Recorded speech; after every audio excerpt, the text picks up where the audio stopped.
Well, we have a problem this morning. We have been anchored for 5 days, and one of the reasons... I'm closing the gas. Okay. And one of the reasons that we have been anchored for 5 days is because our anchor windlass would not turn off when we dropped the anchor. And if you have ever watched your anchor chain spool out uncontrollably, it's scary.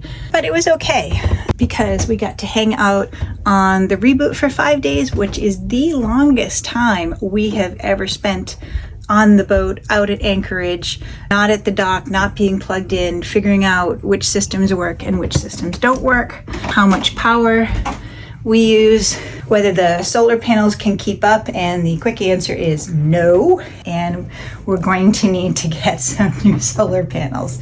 I don't like running the engine just to charge up the batteries because I feel like that's a really expensive way to get energy.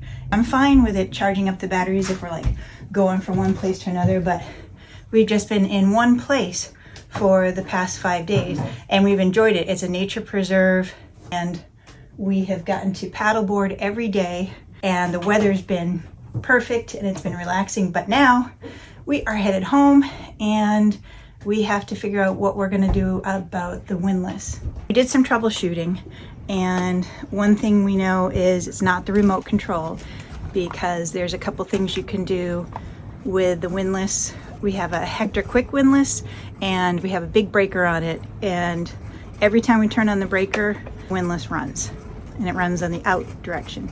We have the schematics for the windlass, and when we trace the schematics and we pull the fuse for the remote control to see if the remote control is what's shorting, the windlass still runs when we flip the breaker back. So we know that it's a solenoid in the windlass. Now the question is, how do we pull up the anchor when you can't use your windlass? And it's a big anchor. It's a Rockna 25 kilogram anchor, and it's just the two of us. We are gonna have to figure out how to get that anchor up.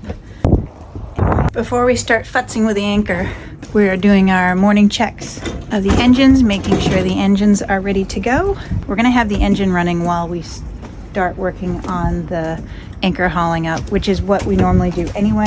The conditions are not optimal for pulling up the anchor. We've got the wind coming directly from the north and it's blowing us back that way, and the deeper water is that way. If we go 50 feet in that direction, we could run aground while we're pulling up the anchor and the anchor is not attached to the ground. We do have a sailboat behind us, so we have to be mindful of that as well. We don't want to blow back into them. Having the engines running and ready to help us maneuver while we pull up the anchor is something we would do normally, even though both of us might be at the front pulling the anchor up because it's probably going to be a two-person job. See you out there.